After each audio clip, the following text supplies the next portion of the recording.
এদিকে চট্টগ্রামের পতেঙ্গার সমুদ্র সৈকতে বাঁধ ভাঙা উচ্ছ্বাসে মেতেছে দর্শনার্থীরা। হাজার হাজার পর্যটকের পদচারণায় মুখরিত সমুদ্র সৈকত। একই সাথে চট্টগ্রাম চিড়িয়াখানায় নানা রকমের প্রাণী আকর্ষণ বাড়িয়েছে দর্শনার্থীদের। ফয়েজ লেক, সি ওয়ার্ল্ড সহ বিভিন্ন বিনোদন কেন্দ্রে পর্যটকদের সমাগমে খুশি আয়োজকরাও। রতন দাসের ক্যামেরায় চট্টগ্রাম থেকে আরো জানিয়েছেন সহকর্মী নয়ন বড়ুয়া জয়।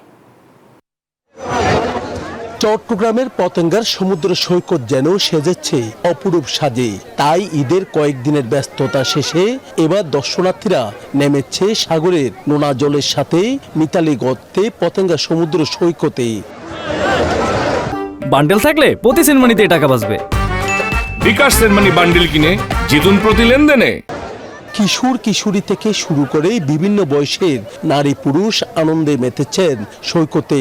কেউ স্পিড বোট নিয়ে ঘুরে বেড়াচ্ছেন, আবার কেউ কেউ ঢেউয়ের মধ্যে ভাসিয়ে দিয়েছেন নিজেকে।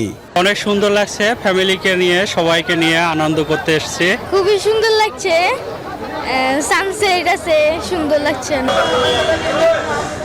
শুধু পতেঙ্গা সমুদ্র সৈকত নয়, চট্টগ্রাম চিড়িয়াখানায় বাঘ সিংহের পাশাপাশি নানা ধরনের পশু পাখি যেন নজর কেড়েছে দর্শনার্থীদের।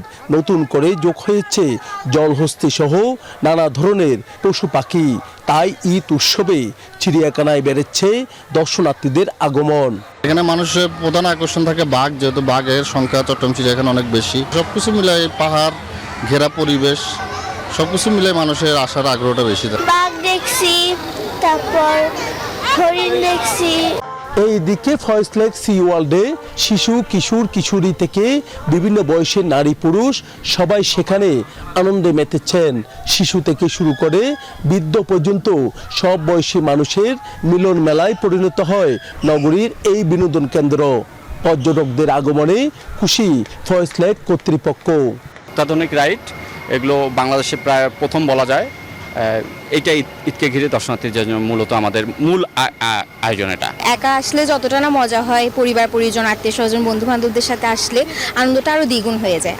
চট্টগ্রামে আরো পর্যটন কেন্দ্র বাড়ানো হলে পর্যটকদের ভিড় আরো বাড়বে বলে মনে করছেন সংশ্লিষ্টরা। নয়ন বড়ুয়া জয়, নিউজ 24, চট্টগ্রাম।